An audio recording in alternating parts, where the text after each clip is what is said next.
So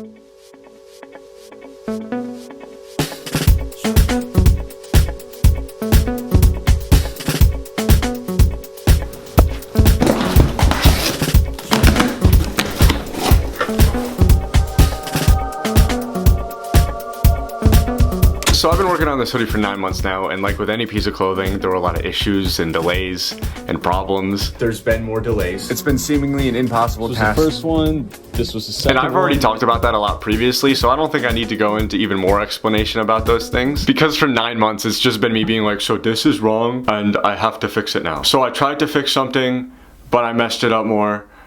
I have to fix it again. But what I do want to talk about is my favorite parts of the final version. And this, I have the final version in my hands. But before I can do that, you actually need to see what the final version looks like.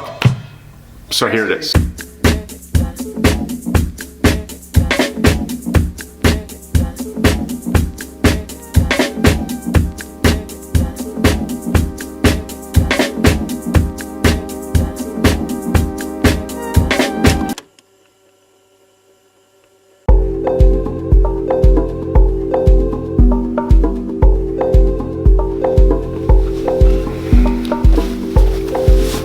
So my favorite part of this whole hoodie, and this might be a bit of an exaggeration, but genuinely I think it's the tag. I suspect because it's the most recent thing I designed on the hoodie, and maybe I'm just sick of looking at this design, because I've had this design for like 2 years. But when I made the linen shirt and when I made this hoodie, the tag is just something that got me really excited, and I think I'm slowly starting to understand why that is. And here's my working theory.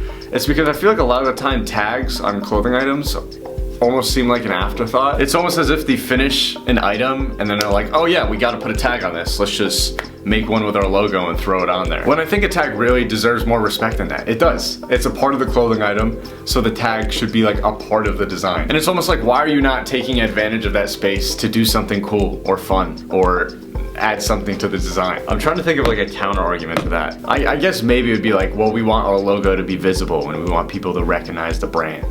But then my counter to that would be, the logo of the brand isn't what makes the brand cool. It's like the products and the attention to detail and the design and like the aesthetic and the vibe and the style. I'm having a not real argument with a board member right now. What was I saying? I am the board, dude. I can do whatever I want with the tag. And I know for me at least, when I get a piece of clothing that has like a unique tag on it, it's something I take notice of and something I appreciate. Anyway, I say all that to say I wanted the tag to be like a part of the design. And it is. It's the waiter getting the drinks to bring out to the couple on the date. The tag is almost a prequel movie to the back design. That's him probably 20 seconds prior to walking out. I don't know. I really like it. I had a lot of fun deciding what I should put on that tag, and I am really happy with what I came up with.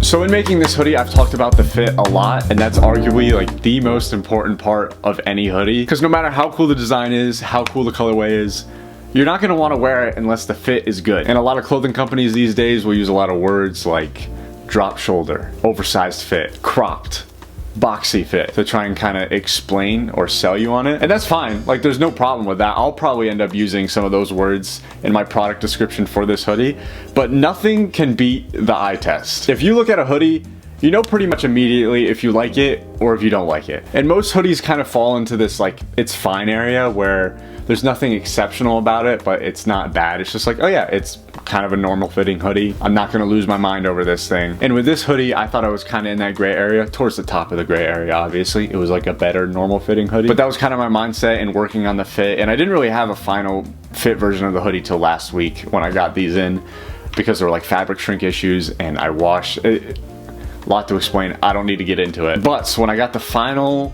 version in, and I was taking some videos just to put on socials and so I could see for myself, there's this picture I got, or part of the video, and then I screenshotted it, of the back, the way the back of this hoodie looked, and the way that the cuff sat on my butt with a pair of jeans. I saw that and I was like, dude, this, I don't know if I did it on purpose, but I think I accidentally nailed it. I think I achieved what I was trying to achieve with this hoodie. It's very tough to explain, but when I saw that still, something clicked in my brain that was like, yes, this, I did it.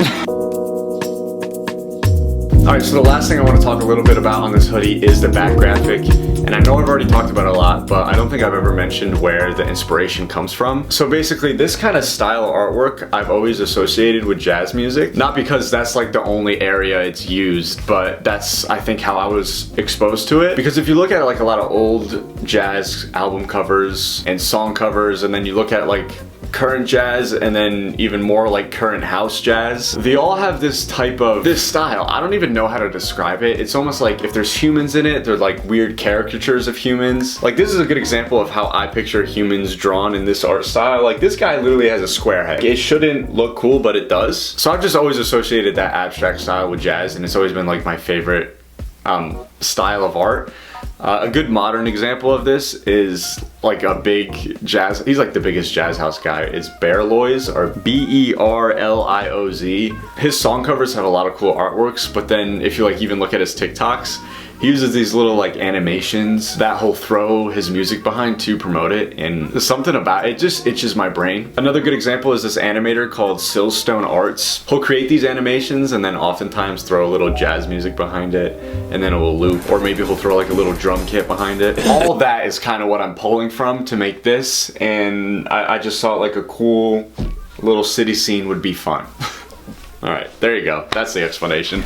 And that's the hoodie. It's releasing May 27th. As I'm recording this, I'm unsure of an exact time. Most likely it'll be sometime in the morning. And for those interested on the specs of a hoodie, it's a 500 GSM, 100% cotton, except the rib. The rib has a bit of spandex in it to get that elastic. But the main fabric is 100% cotton. Anyway, as I record this, there's only like a month until it's out. So, get ready for it.